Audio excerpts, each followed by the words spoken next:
दिगंबरा दिगंबरा श्रीपाद वल्लभ दिगंबरा अवधूत चिंतन श्री गुरुदेव दत्त. बोला श्री स्वामी समर्थ. स्वामी भक्तांनो, कधी असं होतं, डोळ्यात पाणी येतं, मन भरून येतं, तरीसुद्धा आपण ते दुःख कोणाला सांगावं हेच समजत नाही. अशा क्षणात मन शांत दिसतं, पण आतून थकलेलं असतं. शारीरिक व्याधी, निराशा आणि नात्यांमधला तुटलेला गोडवा हे सगळंच एका वेळी मनावर बसलेलं असतं. भक्तांनो, आजचा दिवस साधा नाही.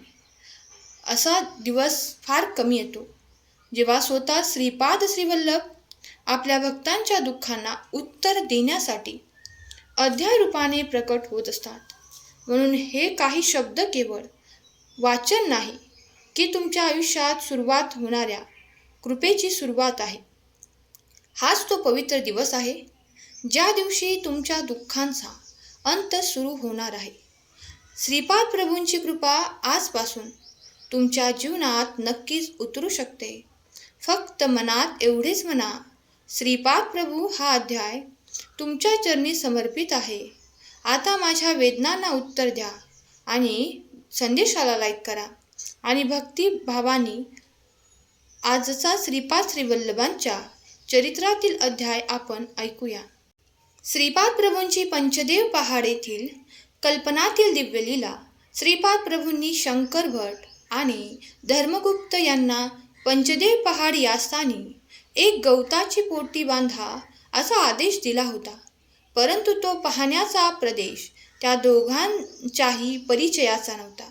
याशिवाय त्यांच्याकडे पोटी बांधण्यात लागणारे साहित्य, गवत, बांबू, दोऱ्या आदी काहीच नव्हते. ते दोघे काय करावे या विचारात फिरत असताना एका शेतात गेले. तेथील मालकाने त्या दोघांना बोलावून स्वागत केले आणि भोजन दिले. त्या शेताच्या मालकाचे नाव निरुपक्ष असे होते. त्या निरुपक्षाच्या घरचे जेवण घ्यावे का नाही अशी एक शंका त्या दोघांच्या मनात डोकावून गेली. त्यामुळे तो शेताचा मालक चिडून म्हणाला, आमची जनावरे चोरून नेऊन दुसऱ्या प्रांतात विकणाऱ्यांना तुम्हा सूत्रांचे जेवण घ्यावे का नाही अशी विचित्र शंका का आली? तर मालकाच्या दृष्टीने ते दोघे चोर ठरले होते. सत्य परिस्थिती सांगण्याचा दोघांनीही खूप प्रयत्न केला, परंतु तो मालक काही केल्या ऐकण्यास तयार नव्हता. त्याने शंकरभट आणि धर्मगुप्त यांना थोडा वेळ दोरीने एका झाडास बांधून ठेवले व त्यानंतर त्यांना त्या बंधनातून मुक्त करून गोशाळेच्या निर्माण कार्यात मदत करण्याचा आदेश दिला. त्याप्रमाणे दोघांनीही त्या कामात मदत केली. संध्याकाळपर्यंत त्या गोशाळेचे काम पूर्ण झाले. निरुपक्षाने या दोघांना सायंकाळचे भोजन सुद्धा दिले आणि रात्री तेथे झोपण्याचा आदेश दिला. त्या ठिकाणी दोघांनी मध्यरात्रीपर्यंत श्रीपाद प्रभूंचे नामस्मरण आणि त्यांच्या दिव्य लीलांचे स्मरण केले आणि नंतर नेत्रस्थ झाले. सकाळी सूर्याची कवळी किरणे अंगावर पडतात आणि ते दोघे उठून बसले. आजूबाजूस पाहिले तर तेथे गायी नव्हत्या, काम करणारे मजदूर नव्हते, परंतु गोशाळा मात्र होती. आजूबाजूचे शेतकरी येऊन विचारू लागले, किती जागा, त्यांनी किती किमतीस घेतली. त्या दोघांनी घडलेला वृत्तांत त्यांना सांगितला. त्यावेळी त्या शेतकऱ्यांनी या दोघांना वेड्यातच काढले. दुसऱ्या दिवशी श्रीपाद प्रभू पंचदेव पहाड या स्थानी वीरपक्ष यांनी निर्माण केलेल्या गोशाळेत ध्यानस्थ बसले होते. त्याचवेळी शंकरभट आणि धर्मगुप्त दोघेही तेथे पोचले. पंचदेव पहाड त्या परिसरात श्रीपाद प्रभूंचा सत्संग प्रारंभ करण्याचा तो मंगलमय समय होता. बघावे ते नवलच, श्रीपाद प्रभूंचा देह एकाकी अत्यंत तेजपुंज होत होता. ते महा तेज चारी दिशांना व्यापू लागले. त्यावेळी प्रभूंचे शरीर अत्यंत तेजोमय मूर्तीप्रमाणे दिसत होते.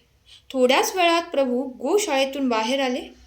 आज त्यांची नेहमीप्रमाणे भूमीवर पडणारी छाया पडत नव्हती. त्यांची पदचिन्हे सुद्धा मातीत उमटत नव्हती.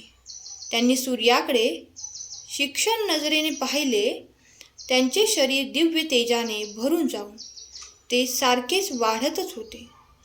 थोड्याच वेळात सर्वांच्या समक्ष प्रभूंचे ते विशाल तेजोमय रूप सूर्यामध्ये विलीन झाले.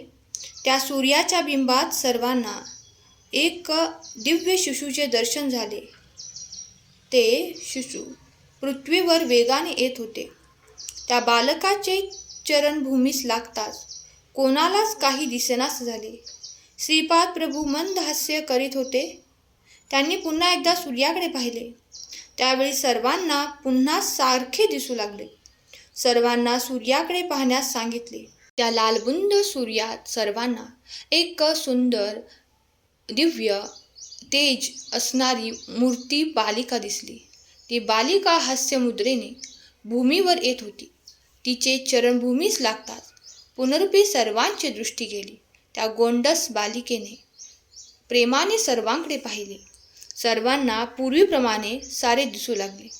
त्या बालिकेत श्रीपाद श्री प्रभूंनी अत्यंत प्रेमाने आदराने उचलून घेतले. त्यावेळी श्रीपाद प्रभूंचे वय 16 वर्षांचे होते आणि त्यांच्यासारख्या दिसणाऱ्या त्या अजान कन्येचे वय 3 वर्षांचे होते. तिने अंगावर रेशमी भरजरी वस्त्र परिधान केले असून त्यांना साजेशी दिव्यभूषण सुद्धा घातली होती. ती बालिका आणि श्रीपाद प्रभू गोशाळेत गेले. शंकर भट आणि धर्मगुप्त हे दृश्य अत्यंत आश्चर्य होऊन पाहत होते. त्या विचित्र भावनांनी पाहत होते.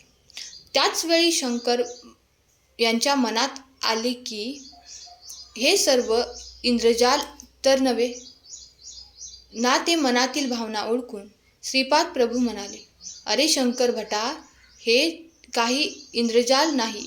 हा माझा स्वभावच आहे की माझी दिव्य प्रकृतीच आहे. माझ्या संकल्पानेच भूमी आकाश होते. माझ्या संकल्पानुसार ब्रह्मसृष्टीची निर्मिती करतात. मी ब्रह्मास्वरूपच आहे, म्हणजे ब्रह्माची प्रेरणा आहे.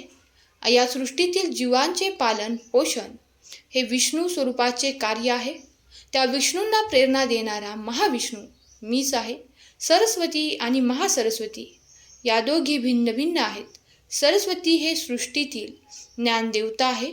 या देवीला प्रेरणा देणारी महासरस्वती देवता आहे आणि अनघा स्वरूपच आहे. सृष्टीची स्थिती कारण वस्तूची समृद्धी धनसमृद्धी हे लक्ष्मी मातेचे स्वरूप आहे. महालक्ष्मी आणि लक्ष्मीच्या स्वरूपाला प्रेरणा आणि शक्ती देणारे अनघा स्वरूपच आहे. सृष्टीची शक्ती स्वरूप कालिका स्वरूप आहे. महाकाली हे काली स्वरूपाची प्रेरणा आहे. ही शक्ती देणारे अनघा स्वरूपच आहे. अनघा लक्ष्मीचा म्हणजे माझे दत्त स्वरूप होईल. महासरस्वती, महालक्ष्मी आणि महाकाली या तिघांचे मिळून एक वेगळे दिव्य मातृस्वरूप म्हणजे अनघा लक्ष्मीचा स्वरूप आहे.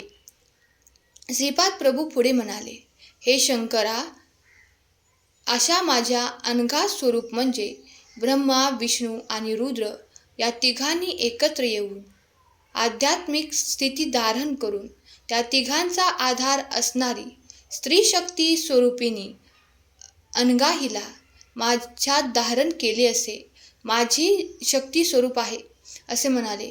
अरे शंकर भटा, त्या पंचदेव पहाडावर घडलेल्या लीलांचे पाहिलेल्या दृश्यांची जसे पाहिलेस अगदी तसेच वर्णन चरित्रामृतात कर. हे भविष्य काळातील भक्तांना स्मृतिदायक ठरेल. नाना शंका कुशंकांचे त्यात समाधान मिळेल. साधकांना त्या ग्रंथाद्वारे आणि लीला प्रसंगाने अगदी मार्ग सुलभ होईल. या वक्तव्यानंतर श्रीपाद प्रभूंच्या दिव्यवाणीने विश्राम घेतला.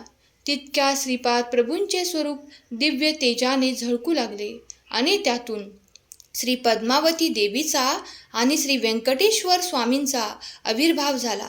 श्रीपाद राजा शरण प्रपत्ती हा अध्याय समाप्त झाला. ऐकणाऱ्या प्रत्येकांवर प्रभूंची अखंड कृपा राहो हीच प्रभूचरणी प्रार्थना. हा संदेश शेवटपर्यंत ऐकल्याबद्दल धन्यवाद. असेच प्रभूंचे संदेश ऐकण्यासाठी आपल्या चॅनलला सबस्क्राईब करा आणि एक शेअर करायला विसरू नका. तुमच्या एका शेअरने कोणाला तरी भक्ती मार्ग मिळेल आणि तुम्ही नकळत पुण्याचे भागीदार व्हाल. केलेली सेवा स्वामींचरणी अर्पण करते. आजचा हा संदेश शेवटपर्यंत ऐकल्याबद्दल धन्यवाद. श्री स्वामी समर्थ. जय जय स्वामी समर्थ.